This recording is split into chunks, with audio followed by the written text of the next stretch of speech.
Okay, so hey, Stormie. So basically, we're just gonna start. Can you start with giving me like your like background on like being a Jeffree Star fan and kind of like your history with that and like why he speaks to you as a person?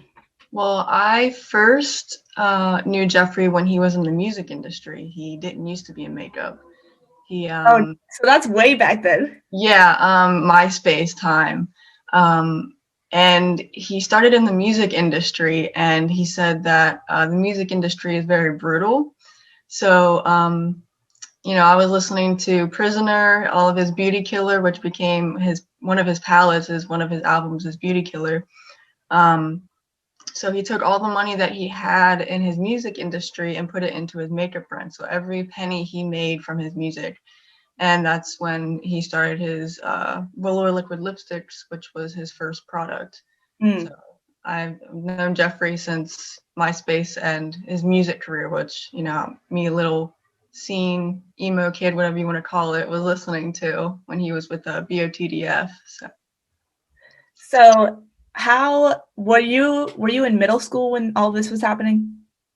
yeah, I was in middle school, like seventh, eighth grade. That's when he was basically in his prime of his music career.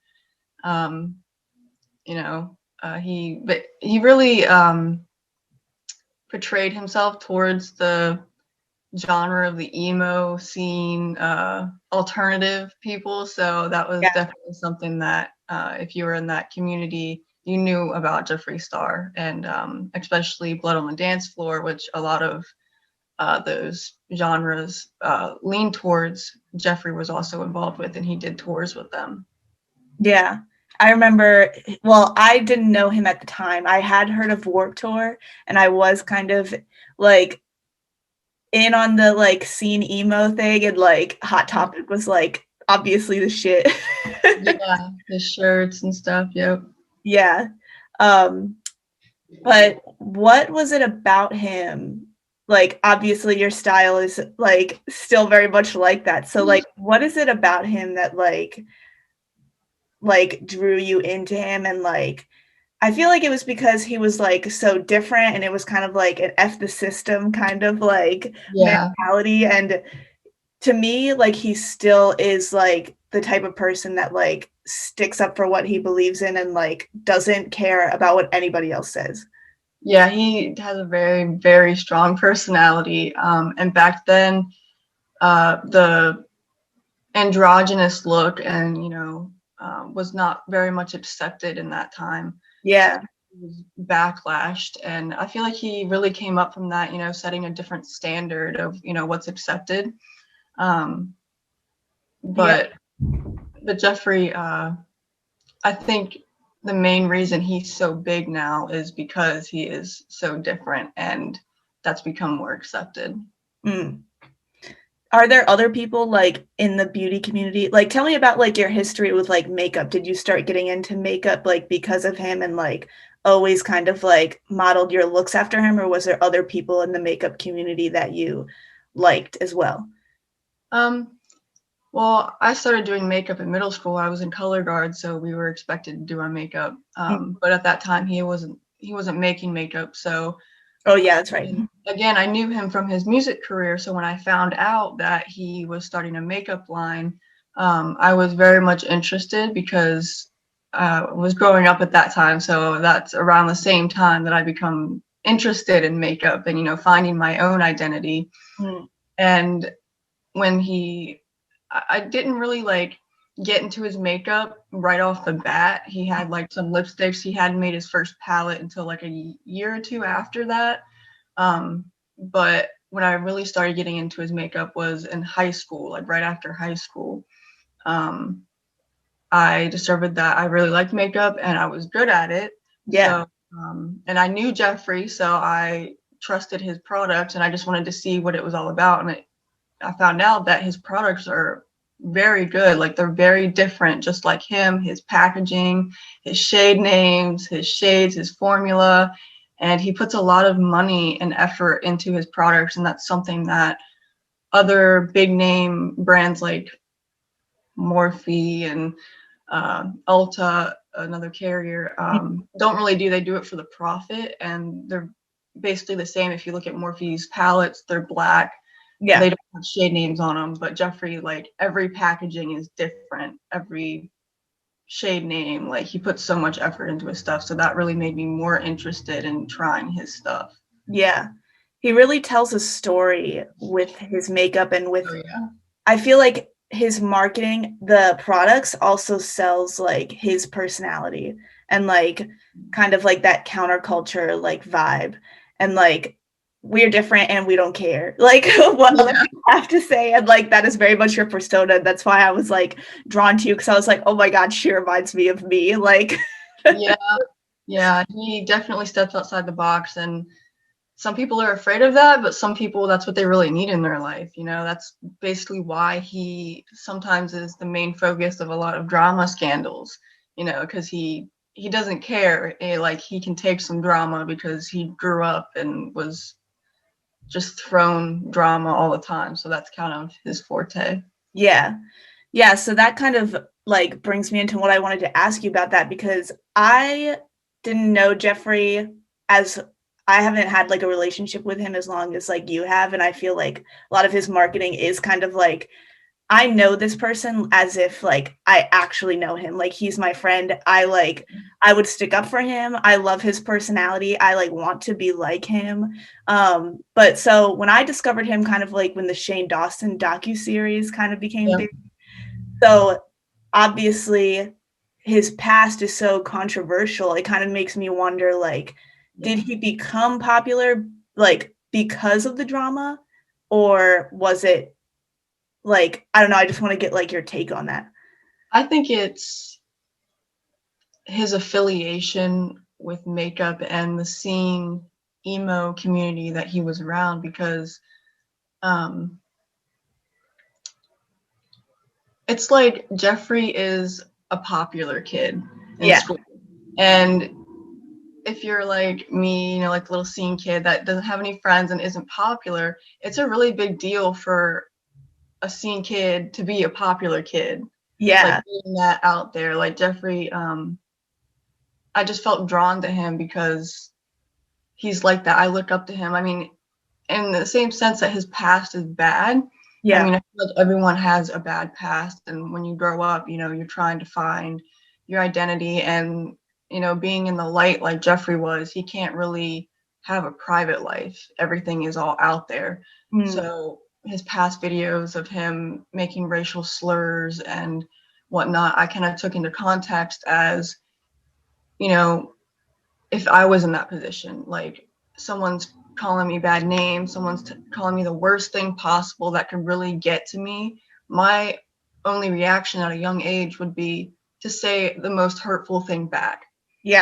And when you're on camera, you can't run from that. Like, that's always out there. So I kind of feel for Jeffree. Like, he didn't have a good life growing up, and he basically had to make himself and learn from his own mistakes. In the public eye, which is really hard. I feel like, me not being in it, but I can only feel for Jeffree.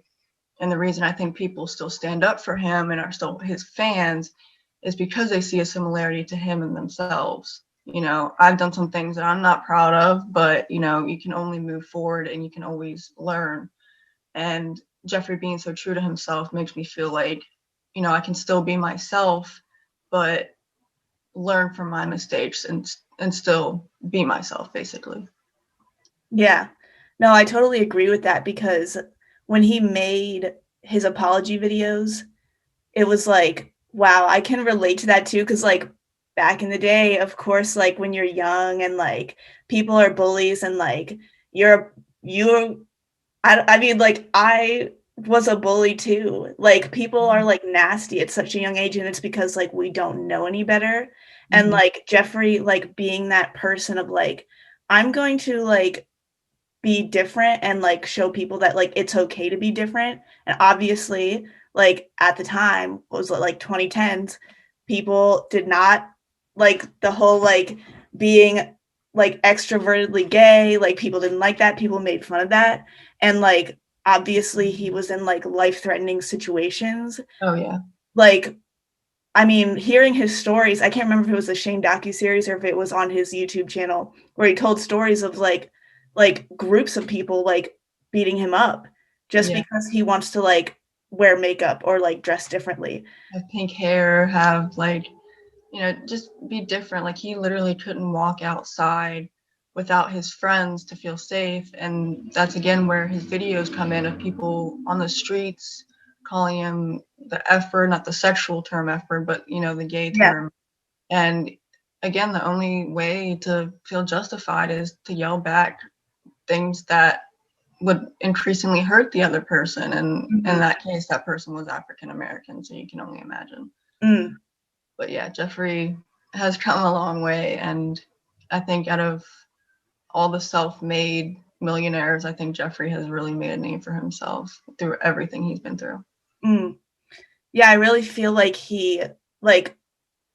I liked how he came from such a low place in his life of like he talked about his like self-harm and like dealing with like his dad committing suicide and like dealing with obviously like mental health problems, and we've all like I feel like a lot of people can relate to like that pain and then building something out of that. Yeah. Like where his empire came from. Like he put all of his negative energy into something that people like me can get behind. And even though he's still behind so many drama scandals, he still to this day fights back. Like some people will say he's manipulative, people who actually know him in the scandals. But I mean, if I was in that position, the beauty industry is so brutal, like so judgmental and vile. Like I think the beauty industry is more disgusting than the music industry because everyone judges and everyone's gonna have something to say. So Jeffree, coming back, okay, F it. I've been there, done that. Yeah. And it's just, I don't know, it's just different. He's not afraid to say what everyone else wants to say.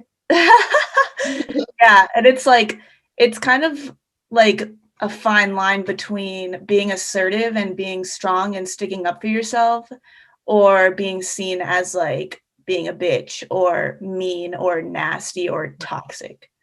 Yeah, everyone's got their own opinion, and most of the people, I think, in my opinion, who say that he's toxic and manipulative are the people that get around him when he's in the middle of drama. Like he's got to stick up for himself, and they're gonna have a different opinion. That again, that's my opinion. I mean, some people may have been backstabbed. I know I've backstabbed plenty of people. It's all part of learning. Like that's how you grow up. You live and you learn. I've been through so many friendships, and celebrities are no different. They go through friendships, and there's a lot more stress because they are on camera. Their lives are out there for everyone to see. Yeah. I honestly like would not want to be famous just because it's like I don't know what dumb shit I posted on my social, like I can think of some embarrassing things. And it's like I would like hate, I know that Jeffree said this before, I hate when people like keep bringing it up and throwing it back in his face even though he's apologized for it, because obviously it's like, yeah, it was so wrong of me to say those things and I'm like deeply embarrassed and it's hurtful to like cringy. Yeah, that's another thing. I don't know if you knew about the controversy of his first makeup brand that actually didn't get released. It was called Lipstick Nazi. I heard about that because somebody made a YouTube video about it. Yeah, I did a lot of research on that.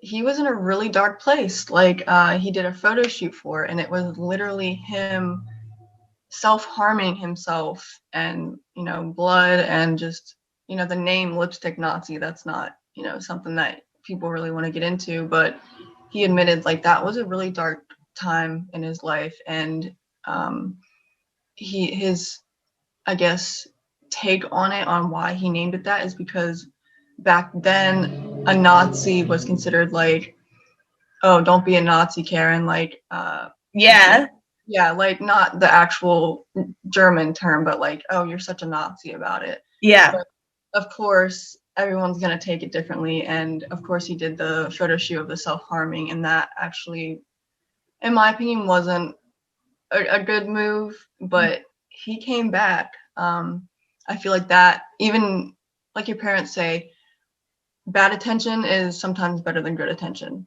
Like, so he got attention from that, so he could become better. I mean, I don't know if that makes sense, but No, it does. yeah, so Yeah. And like going back to like the at the time, like 2008 was a really weird time. Like with the whole like Shane Dawson thing and like I mean there was like dead baby jokes and like we were all like really like gruesome with like our humor. And yeah. obviously when you look at it from 2020, like yeah, I feel like Gen Zers like they're quick to be like, "Oh, you're canceled because you're a racist." Like and everybody jumps on the bandwagon. But like at the time it was like it was just such a dark, like strange time. Like the emo scene like time was like so inexplicable. Yeah, yeah, the emo scene, which I mean I consider myself to be a part of and still a part of today. It just wasn't any popular kids. Like, let's Yeah. just put it that way. Like the Yeah. popular kids, like, let's be stereotypical, like you right now, you're blonde, blue eyes, like you're pretty, like you would be one of those popular kids. Me, looking at me in high school, they'd be like, oh, she's a freak, like nobody cares about her opinion, like, just, you know, shut Mm, her out. And that's just, I feel like the world in itself through the years have grown up in their opinions, and we've become more mature, but also more judgmental of what we expect. yeah. And again, a celebrity with your past all over the internet. The Gen Z, I feel like, are a younger generation, still growing up, and they're finding their identity. And in that sense, they're so linked to social media that they can determine with a celebrity on how they think they should act, Mm, as far as them growing up as well. Like, oh, well, if I was growing up in that time, then this wouldn't be okay, and they would yeah. point it out. Like, I feel like that's easier for them to do than to focus on themselves, because nowadays social media is just everything to like everyone. Yeah. Yeah, you make a really good point there because as we were growing up, it was like social media was kind of like born and like we evolved with it. And like I feel like we didn't really know what the boundaries were. So Yeah. we kind of like, and obviously, yeah, there was like a lot of like weird stuff that would go on the internet and like cyberbullying and like Shane Dawson's videos were like edgy for lack of a better word, but like Yeah. shocking. Yeah. With the whole, underage thing, I feel like because we actually didn't have social media when we were younger, and we kind of grew into it, we were testing the boundaries. We were putting stuff on the internet that, we were kids, we didn't know, okay, that's wrong. You shouldn't do that. Yeah. Have a platform like that, it's like, oh, well, let me test it. Let me see, what's good and what's bad. And Shane was growing up just like the rest of us. And I feel like the generation now were raised so differently that, they were raised on social media. So they're like, oh, we know not to do that. But Mm, we didn't. Like, and I'm not making excuses for him, but it's like, that's the reality of it. Like, yeah. he didn't think that he would become this famous. Mm, So people are gonna look up dirt. Like, if you become this famous, people are gonna look up your past. They're gonna see, oh, am I really gonna support him? What has he done? Just to make sure. And then they find the black facing, the underage videos, the baby videos, and it's like, I kind of feel sorry for him. yeah. Yeah. Like he knows what he did was wrong. Like, obviously he feel like Shane is just a sweetheart. Like, I don't really think that he meant to do it on purpose. Like I said, he was just young, like all of us. So testing boundaries, that's all it is. Yeah. So, yeah, I mean, I completely agree with you. So, like, with the Shane thing, like, how do you feel about, so obviously Tati uploaded like her first like Bi Sister video, and then like Jeffree made some tweets about it. Jeffree apologized for that. And I really like sided with Jeffree so much on that. Like I really like felt for him. I bought like all of his stuff. I love him. And then the second like Tati video comes out. And like I just want to know your perspective on all of that. And like, and then Shane uploaded the live stream, and then Jeffree made his second apology video with the Never Doing This Again video. Yeah. That was like, I feel like it broke the internet. Like, yeah. I just want to know your perspective on all of it. Well, I just want to go back to the whole like James Charles, Tati, Jeffree drama. Yeah. Excuse me. So when James was starting out his career, he came, I don't remember where he came from, but he met Tati, and Tati took James Charles under her wing.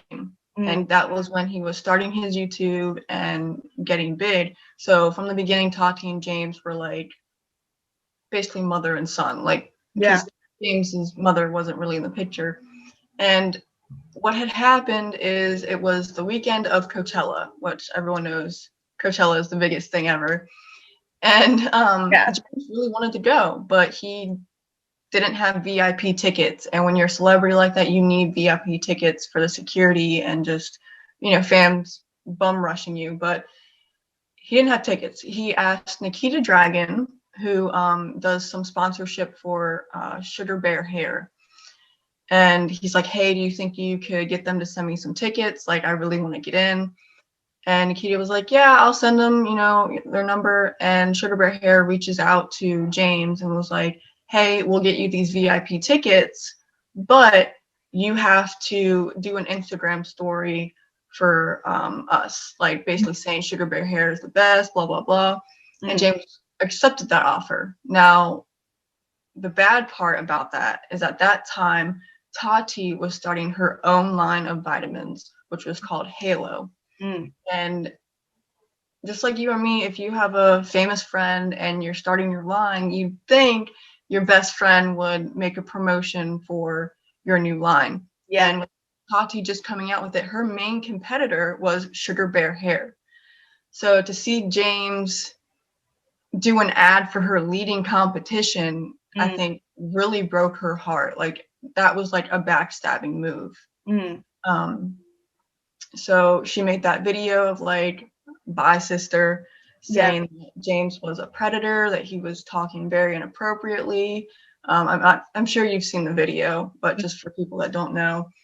And that's when Jeffree got in on it, saying that, yeah, I think James is a predator, and, you know, Jeffree always putting his 10 cents in, just adding on to it. And with Tati and Jeffree saying that about James, those are like the two biggest influencers in the beauty community that literally for a moment in time canceled James Charles's career. Like, people were destroying their palettes, people were returning them, like there was just so much hate. He lost like 1,600,000 followers in like a day. So that was part of the drama.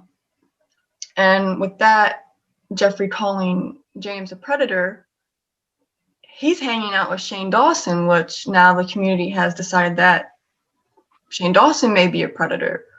So in that sense, Jeffree gets tied up into this controversy of, oh, well, you're calling someone a predator, but you're best friends with the predator. Yeah. And so I feel like that's where he got caught in the middle. And where Jeffree is also caught that he can be hypocritical. Like, I mean, I'm not making an excuse for him, but I feel like a lot of people do that. When they don't like someone, they'll lean towards a different person. Yeah. But so Shane had been called out for the videos that we talked about, the blackfacing, the underage, mainly the underage videos. And with him doing the documentary series, Jeffree Star and Shane doing that documentary series, people, I guess, like I said, they called him hypocritical because you're best friends with Shane Dawson. But the only way that I can say that I think it's okay is because Jeffree and Shane were growing up in the social media. So they both had things that were bad about them. May not be on the same scale of what was bad, like, Shane's down here, like, okay, that's really bad child, underage stuff. Yeah. Jeffree's kind of up here, with the racial slurs and stuff, but they were still bad, but they're still learning from it. And I feel like they're growing. So Jeffree had more of a friendship with Shane through that sense, as opposed to James Charles being close to that Gen Z era where his whole life is on social media. And he, in the time where everyone is so judgmental, not back where Shane and Jeffree were, where they could get away with it for a while and actually get some fame. Yeah. That whole scandal is just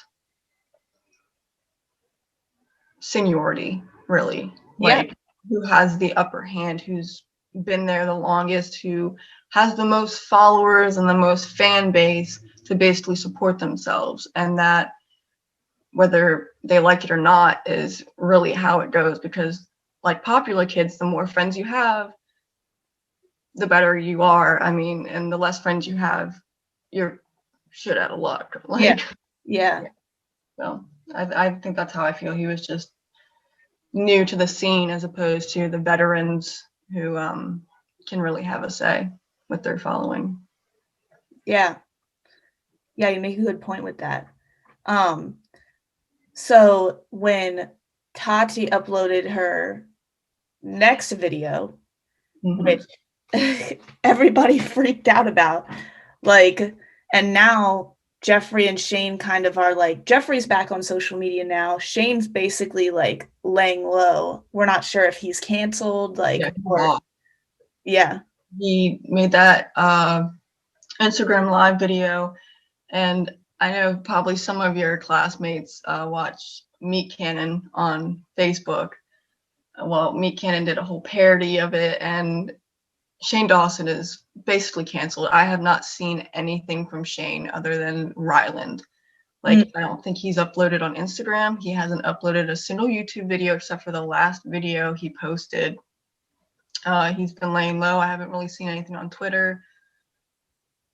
Excuse me. And it's kind of sad. Like, Shane was one of the good guys. Yeah. Like, he had a bad past, but he was one of the good guys. And with Tati coming out with that video, he was watching it and doing his Instagram live, and the whole time he's like, oh my god, like, just freaking out because the beauty industry is just so rude. Like, they refuse to understand. Like, Tati is a 50-year-old woman in a generation of, like, Jeffree's 30 something, Shane's probably close to 30, James is in his 20s. Like, there's a huge age group. Oh yeah. What you have to understand is that Tati is like the grandma of the beauty industry. I mean, she looks really young, but she has a lot of insight. But with that, she has a lot of knowledge of how to manipulate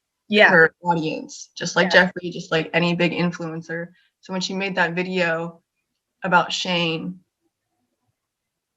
it was like she had a huge impact on his career because she has a huge following. Like, she's bigger than Shane. She had kind of the power to take him out if she really wanted to. Like, watching the video, some of it was true, some of it was exaggerated, but for the most part, her intentions were good, but I don't think she went about it the right way. Like, she could have been a little bit more understanding, again, with that age gap. Yeah. And didn't you think it was strange how, like, she was the initial, like, starter she uploaded the video, she made the video calling James Charles a predator and everything. And then when she made the next video, she was like, I'm sorry that I'm a victim of like Jeffree and Shane manipulating me into making that video and basically forcing me into making that video. And it was just like, you like your own, like nobody like took your hand and like forced you to like film and like put a gun to your head and forced you to say those things. Like you made those things yourself and said them yourself. Yep. That's why I'm just like, yes, she is a 50-year-old woman, but she's manipulative. She's had years to practice, like, and that's like, I dropped Tati completely because, like, again, no one forced you to say those things, and actually, you uploaded the video first and called him a predator first. Like, from what we see, nobody threatened you, nobody gave you their opinion like that. In your video, the first video, you said that was your opinion. That's how you felt. Like, you were even crying. Like, was that just fake? Or, you know, like, that really made me question, because her second video was like, oh, well, I'm a victim. And I'm like, and it was all Jeffree and Shane's manipulation and their doing. I think she was upset that they were getting a lot of publicity, because that was after the documentary series. Like, Shane had done his first big launch and he got millions of dollars off of one palette and like some little things, and Tati could never. Like, think of it that way. That's biz. Like, that's, I think she was jealous that Shane just kind of came into Jeffree's life and was just handed this project and all this money, and she's had to work for it. And again, that's the beauty industry, just being vile and jealous, really. Yeah, I mean, she even said in the video, like, I thought Shane was gonna come and like make a video about me, kind of like what he did with Jeffree. So it was like, you're straight up saying like that you kind of wanted to use him for your own like personal gains. Yeah. And that's the industry. Like, you can't really get anywhere unless you manipulate, use someone else to your advantage, or just be a bad person. Like, I just hate Tati so much, and hate's a strong word, but she's a grown ass woman. Yeah.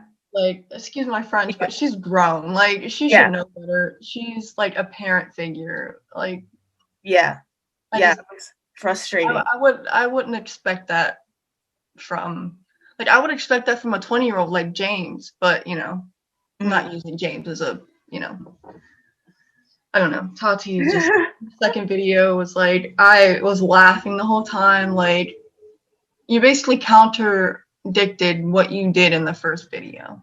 Exactly. Like, you just canceled yourself. Like, you just showed so many people that you were wrong and that you were doing it just to destroy someone's career, because technically James kind of destroyed yours by making that promotion for Sugar Bear Hair. So you felt like it was only right that you did the same back, and that is just nasty and just downright awful, because you can't be a bigger person. A 50-year-old woman can't be the bigger person and just get over it and, you know, work for what you want. So that, it came back to bite her in the face for sure. Then with Shane, it's kind of like, it's sad, because I feel like he was kind of the king of YouTube, and now I don't know, like, I heard that Ryland's podcast isn't doing too well. Jeffree, I'm not sure. I heard that the cremated palette was unfortunate timing. Obviously, he had it planned out before, and then coronavirus hit, and and then the orgy palette, I don't know like how well that did, but like I worry that his business was like kind of hit its peak, and now because of the whole cancel culture and the herd mentality of like, we're all going to jump on the bandwagon because we resurfaced all this stuff. Now we're all just going to like everybody kind of like joins together and like hating this person. Yeah, that's just the culture nowadays, like the age gap. But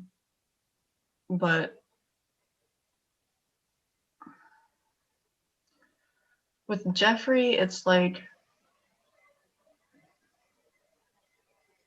I said, he's different. I mean, with the whole cancel culture, it goes back to like the fans. Like,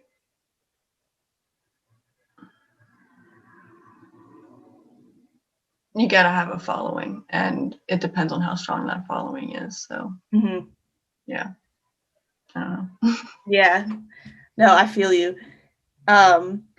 So kind of like I guess that kind of like hits everything, but kind of like to wrap it up, I like wanted to hear like what are your favorite Jeffree Star products and why?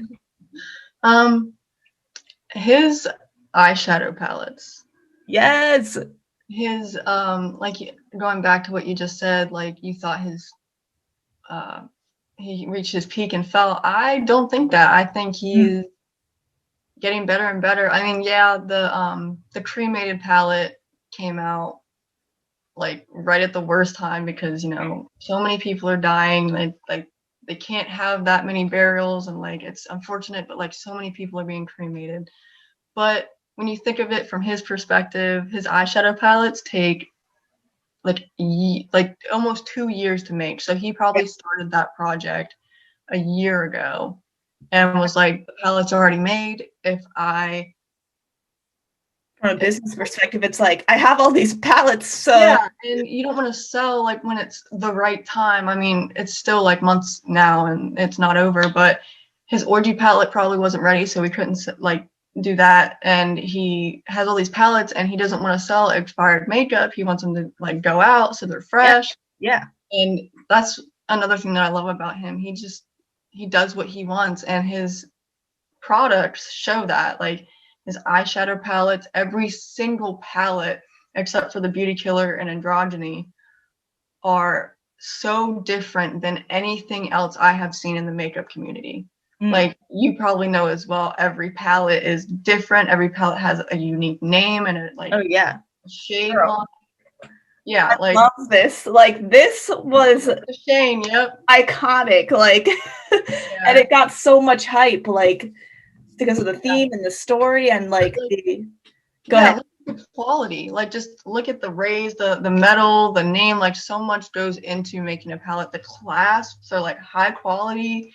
Like if I dropped my palette on the floor, my heart wouldn't stop as if it was like a Morphe palette that's just like plastic. Yeah.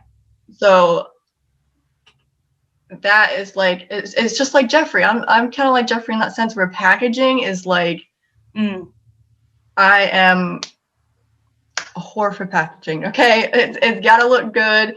It's gotta be like high quality, but he doesn't charge like hundreds of dollars for one palette. It's like, okay, maybe $50, but you see that quality. Like you see how good of a product he makes for that much money, and I think that's one of the best things about his brand as opposed to everyone else, because everything else to me at this point, from seeing what can actually be done in the beauty community, everything else is just like mass produced.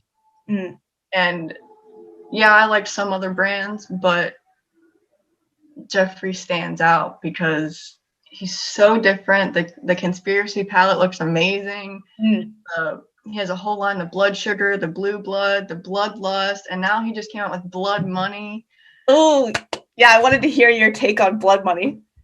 Well, I'm broke, so I haven't bought it yet, but it will be coming to my family soon. I honestly wanted to wait a little bit. One, because I'm broke, and two, because I wanted to see people's like YouTube videos. I watch a lot of YouTube videos. I liked the palette. I wish there were a little bit more greens, like more like vibrant greens, as opposed to like khakis and army greens and stuff like that. That's good to have. But the one thing that got my attention is that he came out with an eyeliner. Oh, I didn't know that. Yeah, he just released his first eyeliner. It's called automatic eyeliner, and it's like just the crowns that you like twist up. But he didn't make a black, so I was like, I was gonna say, did he do black? Yeah, no, he said it's coming, but he wanted to do like a green, a brown, to go with Blood Money. Yeah, to go with the theme. But I really wanted the book bag, like the green, like it's like crocodile vegan leather print, and it's like an actual book bag. Oh, sweet. Again, it's like $80, but one, it changed the name. Two, it looks really freaking cool. So yeah, I wanted the pig backpack so bad when they did the conspiracy launch. We saw that little backpack was $80. This backpack is like huge and it's $80. So I was like, that's kind of a deal, you know? Yeah, the Blood Money palette, I think, outdoes the Blue Blood Sugar. Maybe not Bloodlust, but it is a square box, but it has like the gold fittings, and it's like, yeah, see, the Bloodlust is like velvet, Blue Blood is like a casket. Yeah, I love it so much. Yep. So unlike everything else, like in the beauty world. Yeah, he came out with new mirrors, like, and that's another thing. Like everything he comes out with is like a theme, and it's the best. Like his mirrors are like coins, his highlighters have like a coin imprint for like money. He completely discontinued the lip ammunition and came out with Velvet Trap, which is the new lip ammunition. Okay. And there was controversy over that. The campaign photos, a little backstory into that. He, in the past, again, I say past, has a reputation of calling African American women that he doesn't like and tends to be sleazy rats. Oh, I didn't even know that one. Yeah. So, in one of his campaign photos, he, I don't think I have it, but in the actual trap, like the mouse trap, the huge, life-sized mouse trap, there was an African American woman in the mouse trap. Oh, that's unfortunate. Yeah, and that's like, I don't think it was meant to be like that, because me being a fan, it's like, oh, well, she's a pretty model, like, you know, it's just campaign photos, probably everyone got their picture taken like that, but people were quick to say, oh, well, you've called, you know, I don't remember her name, they were beauty influencers, her a rat, and she was an African American woman, and in these campaign photos, it's Velvet Trap, so what are you catching traps? And I was like, Jeffree. Yes. Jeffree. Such an unfortunate marketing, but he's done, I mean, so many, like, his marketing is, like you said, unlike anything else I've ever seen. So of course, like, I'm not like a huge makeup person, but like I was immediately drawn to him because it's like, oh, I identify with like being different, dressing different, not fitting in with people, and Jeffree is a voice for that. Yeah, he's the emo scene kid that was never popular, but we have an advocate, you know, like a popular kid in the group. So that's kind of a big deal. So yeah. And he's so big, he's, you know, lives in a $14 million mansion. Like he's made a name for himself, you know, like the Kylie Jenner cover self-made billionaire. Okay, she was put into the lifestyle. Like I think Jeffree Star was self-made. He came from a poor family, like he had nothing. His mom was on drugs, like he had to resort to other things. Jeffree Star, I think, is a self-made millionaire. I don't know if he's a billionaire. I'm not, but he is self-made, and that is something that I am proud to say that I support someone who came from nothing when you know, I literally came from nothing as well. And he follows his dreams just like me. He says what he wants to, just like me. We don't sugarcoat things. And back then it wasn't really accepted to just say what you wanted to say when you were that different. You know, like it wasn't allowed. Like you're not allowed to because you're so different. Mm-hmm. But it feels pretty good, you know, just having someone famous that you can look up to as far as growing and being who you want to be. Like, and he still holds that standards. Like fame has not changed him one bit. Yeah. Yeah. So. Yeah. Yeah. I mean, that pretty much sums it up. So. Yeah, Jeffree is just either you like him or you don't. That's as simply as I can put it. Like, yeah, he's pretty awesome. His makeup's great.